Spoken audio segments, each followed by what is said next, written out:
Show Anupama के आए दिन एक के बाद एक ट्विस्ट लोगों को अपने साथ बांध कर रखता है।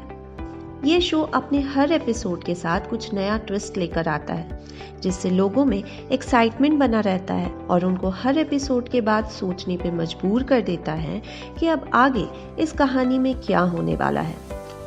अनुपमा के अब तक के एपिसोड्स में देखा गया कि काव्या पाखी को वनराज से दूर कर देना चाहती है, क्योंकि उसे ये समझ आ गया है कि जब तक वो पाखी को वनराज से अलग नहीं कर देती, वो वनराज को अनुपमा और उसकी फैमिली से भी अलग नहीं कर पाएगी। ऐसे में काव्या वनराज के पार्टी में पाखी को गुस्सा दिलाती है और पाखी गुस्से में आकर काव्या के फेस पर कोक फेंक देती है। ऐसा करने पर फिर वही होता है जो काव्या चाहती थी। वनराज पाखी पे चिल्ला देता है और उसे ब्लेम भी करता है कि उसकी वजह से उसकी बर्थडे पार्टी खराब हो गई। इससे पाखी को बहुत ही तकलीफ होती है, क्योंकि वो वनराज से बहुत प्यार करती है और उसे बहुत मानती है और वो उसका ऐसा बिहेवियर बिल्कुल भी एक्सपेक्ट नहीं की थी। ऐसे में पाखी को लगता है कि उसके पेरेंट्स उससे प्यार नहीं करते और वो घर छोड़कर निकल जाती है। पाखी अपने पीछे एक लेटर छोड़ जाती है, जिसे बाद में अनुपमा और वनराज पढ़ते हैं। उन दोनों को लेटर पढ़कर बहुत दुख होता है कि पाखी की जो प्यार मिलना चाहिए वो उसे नहीं मिला।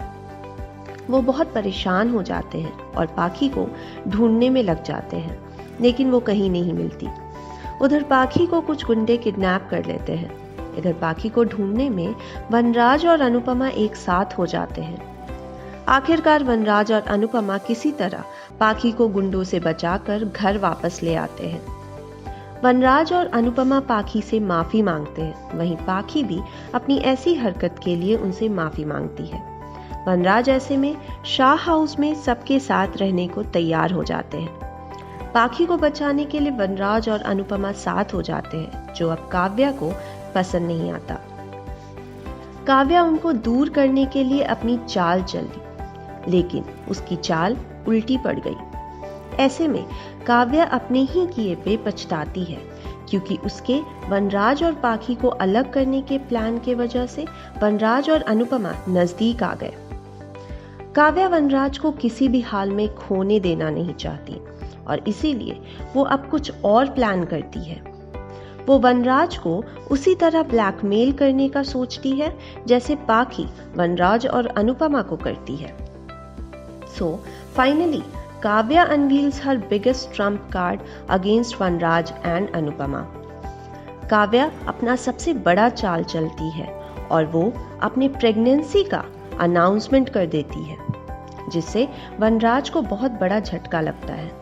काव्या अपने प्रेग्नेंट होने की खबर सुना देती है, जो असल में झूठ है। ऐसे में काव्या वनराज को अपने साथ वापस चलने को कहती है। तो अब वनराज क्या करेगा, जब वो ये प्रॉमिस कर चुका है कि वो पाखी के लिए शाह हाउस में ही रहेगा? What will be Vanraj's decision when he just decided to reconcile with Anupama? For more such updates about your favorite shows, stay tuned and keep watching Telechakkar.